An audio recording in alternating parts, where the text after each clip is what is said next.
Hi friends, ನಾನು ನಿಮಗೆ ಇವತ್ತು ತರಕಾರಿ ಉಪ್ಪಿಟ್ಟನ್ನು ಯಾವ ರೀತಿ ಮಾಡೋದು ಅಂತ ಹೇಳ್ಕೊಡ್ತಾ ಇದ್ದೀನಿ. ನೋಡಿ, ಇಲ್ಲಿ ನಾನು ಒಂದು ಕುಕ್ಕರ್ನಲ್ಲಿ ಕ್ಯಾರೆಟು, ಬೀನ್ಸು ಮತ್ತು ಅವರೆಕಾಳನ್ನು ಹಾಕಿ ಬೇಯಿಸೋದಕ್ಕೆ ಇಟ್ಕೊಳ್ತಾ ಇದ್ದೀನಿ. ಇದನ್ನು ವಾಶ್ ಮಾಡಿ ತೊಗೊಳ್ತೀನಿ ಫಸ್ಟು. ಇದಕ್ಕೆ ಸ್ವಲ್ಪ ನೀರನ್ನು ಹಾಕಿ ಮತ್ತು ಉಪ್ಪನ್ನು ಆ್ಯಡ್ ಮಾಡ್ಕೊಳ್ತೀನಿ ನಾನು ತರಕಾರಿ ಬೇಯಿಸ್ಕೊಳ್ಳೋದಕ್ಕೆ. ನೋಡಿ, ನೀರು ಒಂದು ಲೋಟ ಮಾತ್ರ ಹಾಕ್ಕೊಂಡಿದ್ದೀನಿ ನಾನು, ಜಸ್ಟ್ ಅದು ಫ್ರೈ ಮಾಡಿಸ್ಕೊಳ್ಳೋದಕ್ಕೋಸ್ಕರ. ನೋಡಿ, ಉಪ್ಪನ್ನು ಆ್ಯಡ್ ಮಾಡಿ ಒಂದು ಸೈಡಲ್ಲಿ ವಿಷಲ್ ಕೂಗೋದಕ್ಕೆ ಇಡ್ತಾಯಿದ್ದೀನಿ. ಇನ್ನೊಂದು ಸೈಡಲ್ಲಿ ನಾನು ಉಪ್ಪಿಟ್ಟು ಮಾಡ್ಕೊಳ್ಳೋದು ಹೇಗೆ ಅಂತ ತೋರಿಸ್ಕೊಡ್ತಾ ಇದ್ದೀನಿ.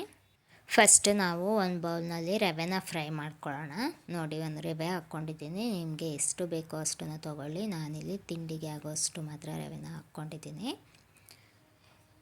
ನಿಮ್ಮ ಮನೆಯಲ್ಲಿ ನೀವು ಎಷ್ಟು ಜನ ಇರ್ತೀರೋ ಅದ್ರ ಮೇಲೆ ನೀವು ರವೆನ ಹಾಕ್ಕೊಳ್ಳಿ. ನೋಡಿ, ನಾನು ರವೆನ ಫ್ರೈ ಮಾಡ್ಕೊಂಡಿದ್ದೀನಿ. ಮತ್ತು ಇನ್ನೊಂದು ಬೌಲ್ನಲ್ಲಿ ನಾನು ಒಗ್ಗರಣೆಗೆ ಹಾಕ್ಕೊಳ್ತಾ ಇದ್ದೀನಿ.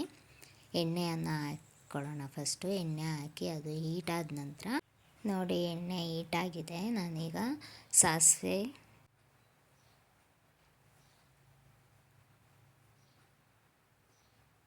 ಜೀರಿಗೆ, ಕರ್ಬೇವಿನ ಸೊಪ್ಪು ಮತ್ತು ಹಸಿರು ಮೆಣಸಿನ್ಕಾಯಿನ ಹಾಕ್ಕೊಳ್ತಾ ಇದ್ದೀನಿ.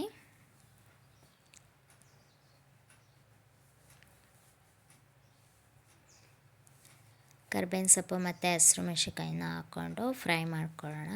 ಹಸಿರು ಮೆಣಸಿನ್ಕಾಯಿ ಸ್ವಲ್ಪ ಫ್ರೈ ಆದ ನಂತರ ಈರುಳ್ಳಿಯನ್ನು ಹಾಕ್ಕೊಂಡು, ಈರುಳ್ಳಿಗೆ ಉಪ್ಪನ್ನು ಹಾಕ್ಕೊಂಡು ಫ್ರೈ ಮಾಡ್ಕೊಳ್ತಾ ಇದ್ದೀನಿ. ಯಾಕಂತಂದರೆ ಉಪ್ಪನ್ನು ಹಾಕ್ಕೊಂಡ್ರೆ ಅದು ಬೇಗ ಫ್ರೈ ಆಗುತ್ತೆ ಅಂದ್ಬಿಟ್ಟು ಚಿಟಿಕೆ ಉಪ್ಪನ್ನು ನಾನು ಹಾಕ್ಕೊಳ್ತಾ ಇದ್ದೀನಿ.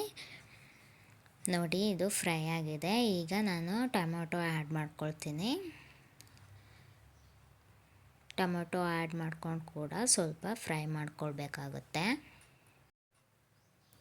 ನೋಡ್ತಿದ್ದೀರಾ ಅಲ್ವಾ, ಟೊಮೊಟೊ, ಈರುಳ್ಳಿ ಮತ್ತು ಹಸಿರು ಮೆಣಸಿನ್ಕಾಯಿನ ನಾನು ಆಯಿಲಲ್ಲಿ ಚೆನ್ನಾಗಿ ಫ್ರೈ ಮಾಡ್ಕೊಳ್ತಾ ಇದ್ದೀನಿ.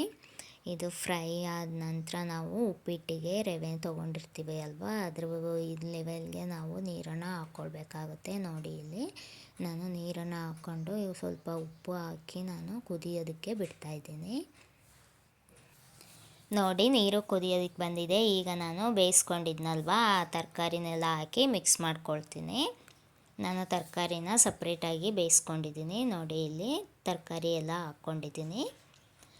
ಇದನ್ನು ಮಿಕ್ಸ್ ಮಾಡಿ ಕುದಿಯೋದಕ್ಕೆ ಬಿಡೋಣ. ಈಗ ನೋಡಿ, ಇದು ಕುದೀತಾ ಇದೆ. ನಾನು ಫ್ರೈ ಮಾಡಿ ಇಟ್ಕೊಂಡಿದ್ದೆ ಅಲ್ವಾ, ಆ ರವೆನ ಹಾಕಿ ಮಿಕ್ಸ್ ಮಾಡ್ಕೊಳ್ಳೋಣ. ಲೋ ಫ್ಲೇಮಲ್ಲಿ ನಾವು ಕುದಿಸ್ಕೋಬೇಕಾಗುತ್ತೆ ರವೆ ಹಾಕಿದ ನಂತರ. ನೋಡಿ, ಇಲ್ಲಿ ಕುದಿ ಬರ್ತಾ ಇದೆ.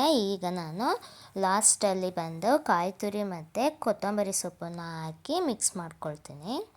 ನೋಡಿ, ಕಾಯಿ ತುರಿ ಮತ್ತು ಕೊತ್ತಂಬರಿ ಸೊಪ್ಪನ್ನು ನಾನು ಲಾಸ್ಟಲ್ಲಿ ಹಾಕ್ಕೊಳ್ತಾ ಇದ್ದೀನಿ. ಕಾಯಿ ತುರಿನ ಉಪ್ಪಿಟ್ಟೆಲ್ಲ ಆದಮೇಲೆ ಲಾಸ್ಟಲ್ಲಿ ಹಾಕಿದ್ರೇ ಟೇಸ್ಟ್ ಚೆನ್ನಾಗಿ ಬರೋದು.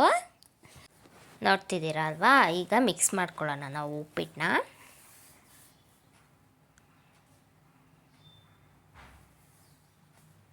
ನೋಡಿ ಫ್ರೆಂಡ್, ಉಪ್ಪಿಟ್ಟು ರೆಡಿ ಇದೆ. ಈಗ ನೀವು ಕೂಡ ಟ್ರೈ ಮಾಡಿ, ಕಾಮೆಂಟ್ ಮಾಡಿ. Thank you.